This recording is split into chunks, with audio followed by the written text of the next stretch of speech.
विचारतोय, हा करार इथल्या शेतकऱ्यांच्यासाठी आव्हान उभं करणारा आहे की संधी निर्माण करणारा आहे? तुमचं याच्याबद्दलचं काय मत आहे? आपला आजपर्यंतचा जर आपण प्रवास बघितला 91 सालानंतरचा, हं, तर रिफॉर्म संदर्भामध्ये किंवा पुनर्रचने संदर्भामध्ये आपल्या धोरणकर्त्यांचा, मग ते कुठल्याही पक्षाचे असोत, आजपर्यंतची जी भूमिका आहे ती अत्यंत संयत आणि तर्कशुद्ध राहिलेली आहे. त्यामुळे आतापर्यंत जे काही आपण आपले दरवाजे खुले केलेले आहेत, हां, त्याच्यामध्ये शेती हा त्यातल्या त्यात सगळ्यात जास्ती आपण अधिक संरक्षित ठेवलेलं क्षेत्र आजही आहे.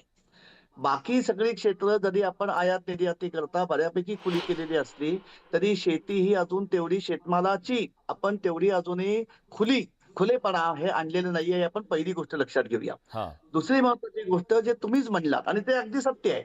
अजूनही या तपशील म्हणजे कराराचा तपशील आपल्या कुणाच्याही आता हातात नाहीये.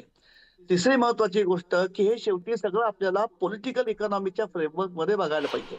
अमेरिकेच्या म्हणजे डोनाल्ड ट्रम्प महाशयांनी एकेकाळी 50% आयात शुल्क लादण्याची जी घोषणा केली होती, त्याच्यानंतर आता ते 18% वरती आलेत.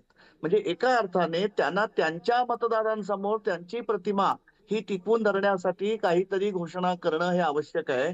त्यामुळे आम्ही ह्या कराराच्या माध्यमातून आता अमेरिकी शेतमालाला भारतीय बाजारपेठी खुली झालेली आहे, हे आपल्याला त्यांचं जे वाक्य आहे वाणिज्य मंत्र्यांचं, हे पॉलिटिकल इकॉनॉमीच्या फ्रेमवर्कमध्ये समजावून घ्यावं लागेल.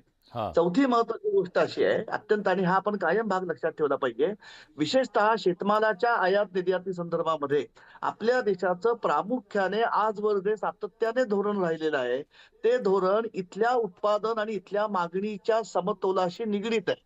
हं. ज्यावेळी कोणत्याही देशमालाचं देशांतर्गत मागणी आणि पुरवठ्याचं समीकरण व्यस्त बनतं, देशी बाजारपेठेमध्ये जेव्हा त्यांचे भाव वाढायला लागतात शेतमालाचे किंवा हं. ग्राहकोपयोगी अन्न खाद्यांचे, त्याच वेळी ती मागणी आणि पुरवठ्यामधली तफावत कमी करण्यासाठी तेवढ्या प्रमाणामध्ये आयात करण्याचं, ज्याला आपण कॅलिब्रेशन म्हणतो किंवा कॅलिब्रेटेड पॉलिसी म्हणतो, ती आपण आजवर म्हणजे अनुकरणामध्ये आणलेली आहे.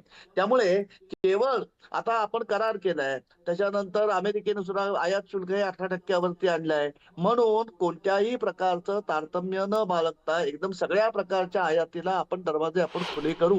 आणि परिणामी आजही आपण एक लक्षात घेऊया की भारतीय अर्थव्यवस्था ही आजही त्याच्यामध्ये एक द्वैत आहे. ते द्वैत फक्त आपण थोडं लक्षात घेऊया, म्हणजे या धोरणाच्या संदर्भात सुद्धा किंवा या आयातीच्या संदर्भात सुद्धा शेतकरी हा किती महत्वाचा घटक राहतो हे आपल्या ताबडतोब ध्यानात येईल. हं. आज आपण देशाच्या ठोकळ देशी उत्पादनाचा जर रचना बघितली, तर 17-18% उत्पादन किंवा 17-18% वाटा हा शेतीचा आहे. पण त्याच वेळी देशामधलं जे आपलं मनुष्यबळ आहे, ज्याला आम्ही आमचे बरोबर. वर्कर्स म्हणतो, हं. त्यांच्यापैकी जवळपास 45 ते 49% मनुष्यबळ आजही शेतीवरती अवलंबून आहे. त्यामुळे इतक्या मोठ्या श्रमशक्तीची जी उपजीविका आणि पर्यायाने लोकसंख्येची जी उपजीविका शेतीवरती अवलंबून आहे, त्या शेतीच्या आर्थिक हिताला धक्का सरसकट लागेल असा कोणताही निर्णय आपलं शासन सरसकटपणे होईल असं मानणं हे आता तरी मला खूप अतार्किक वाटतं.